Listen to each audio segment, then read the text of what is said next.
नमस्कार दोस्तों, आप सभी का शुक्ला जी आगरा वाले मोटिवेशन चैनल में हार्दिक स्वागत, अभिनंदन एवं नमस्कार। दोस्तों, आप सभी को जो कहानी सुनाने जा रहा हूँ वह आपके जीवन में बहुत बड़ा बदलाव ला सकती है। दोस्तों, आप सभी वीडियो में लास्ट तक बने रहें और वीडियो को स्किप ना करें। वीडियो की यदि कोई बात छूट जाती है तो हो सकता है कि आप अपने आप में परिवर्तन करने से वंचित रह जाएं। दोस्तों, एक समय की बात है कि एक गांव में एक बूढ़ा आदमी रहा करता था। उसके एक बेटा था। अकेली संतान होने के कारण माँ बाप ने उसे बड़े लाड प्यार से पाला और बड़ा किया। समय या होनी को कौन टाल सकता है। एक दिन उस आदमी की पत्नी इस संसार को छोड़कर चल बसी। उस बूढ़े आदमी का बेटा बड़ा ही आवारा, नालायक, उद्दंड किस्म का था। वह पूरे दिन गांव की गलियों में आवारा घूमता रहता और उसका पढ़ाई में भी मन नहीं लगता। एक दिन उस बूढ़े आदमी ने अपने बेटे को सबक सिखाने की सोची और उसको अपने पास बुलाया और अलमारी में रखी घड़ी लाने को कहा। उसका बेटा अलमारी के पास गया और उसमें रखी घड़ी को लेकर वापस अपने पिता के पास पहुंचा। पिता ने अपने बेटे से कहा कि इस घड़ी को बाजार लेकर जाओ और मालूम करो कि इस घड़ी की कीमत क्या है। बेटा वहां से बड़बड़ करता हुआ निकल गया कि इनकी बुढ़ापे में बुद्धि सटक गई है, इतनी अच्छी घड़ी क्यों बेचना चाहते हैं। यह कहते और सोचते बाजार पहुंच गया। उसने कई लोगों से उस घड़ी की कीमत पूछी। किसी ने 200 रुपये, किसी ने 400 रुपये और किसी ने 600 रुपये बताई और कई लोगों ने एक ही जैसी बताई।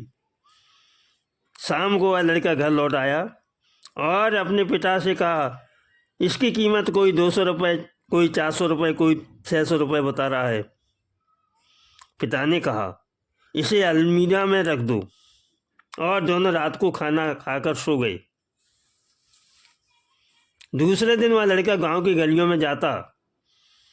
वह वहां आवारा घूमता। उससे पहले ही उसके पिता ने अपने पास बुला लिया और उस घड़ी को अलमीरा से निकाल कर लाने को कहा। वह लड़का अलमीरा के पास गया और उस घड़ी को लेकर अपने पिता के पास पहुंचा। पिता ने उस लड़के को आज फिर बाजार जाने को कहा और कहा, पुत्र, इस घड़ी में जो समय चल रहा है उसकी कीमत मालूम करके आओ। वह लड़का फिर बड़बड़ाता हुआ कि बूढ़े की बुद्धि सटक गई है। कल घड़ी की कीमत और आज इस घड़ी के समय की कीमत, आखिर पिताजी चाहते क्या हैं। लड़का बाजार पहुंचा और जगह जगह घड़ी की कीमत पूछने लगा।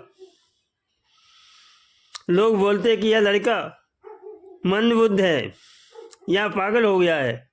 कल घड़ी की कीमत पूछ रहा था और आज इस घड़ी के समय की कीमत।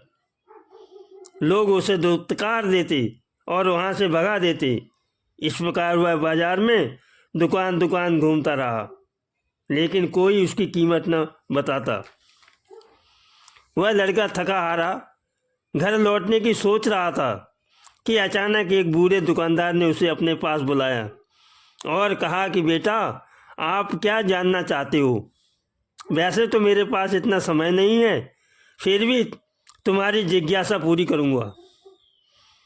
लड़के की बात सुनकर उस बूढ़े दुकानदार ने कहा, बेटा, समय बड़ा मूल्यवान होता है, इसकी कीमत अमूल्य है। समय की 1 सेकंड की कीमत करोड़ों रुपए में भी नहीं आकी जा सकती है। यदि समय की कीमत होती तो अमीर लोग खरीद लेते और वह कभी भी बूढ़े न होते और ना ही इस संसार को अलविदा करते, यानी वह मरते ही नहीं। इसलिए बेटा, हमें अपने जीवन की एक एक सेकंड का सदुपयोग करना चाहिए, जिससे तुम्हारा और तुम्हारे माता पिता और परिवार का विकास हो सके, जिससे समाज, देश और दुनिया का विकास हो सके। बेटा, समय कभी भी नहीं रुकता या थमता, यह निरंतर चलता रहता है और जीवन के दिन, महीने और साल निकलते जाते हैं और एक दिन जीवन समाप्त हो जाता है और समय व्यतीत हो जाने के बाद हम पछताते हैं कि हमने समय का सही प्रयोग नहीं किया, या सही प्रयोग किया होता तो आज ये दिन देखने को नहीं मिलते। बेटा, किसी ने बहुत अच्छा कहा है, अब पछताए होत क्या जब चिड़ियाँ चुग गई खेत। इसलिए बेटा, हमें अपने जीवन का एक एक सेकंड वाइजली यानी बुद्धिमत्ता से इस्तेमाल करना चाहिए। अभी शाम हो चुकी थी, लड़का घर की ओर चल पड़ा। दोस्तों, अभी उस लड़के में बहुत बड़ा परिवर्तन आ चुका था। अब वह पढ़ाई मन लगाकर करने लगा, साथ ही अपने सिलेबस को मिनटों घंटों में बांटकर अपने एग्ज़ाम की तैयारी करने लगा। वह पढ़ाई के साथ साथ बाकी के काम में भी अच्छे से और समय पर पूरा करने लगा।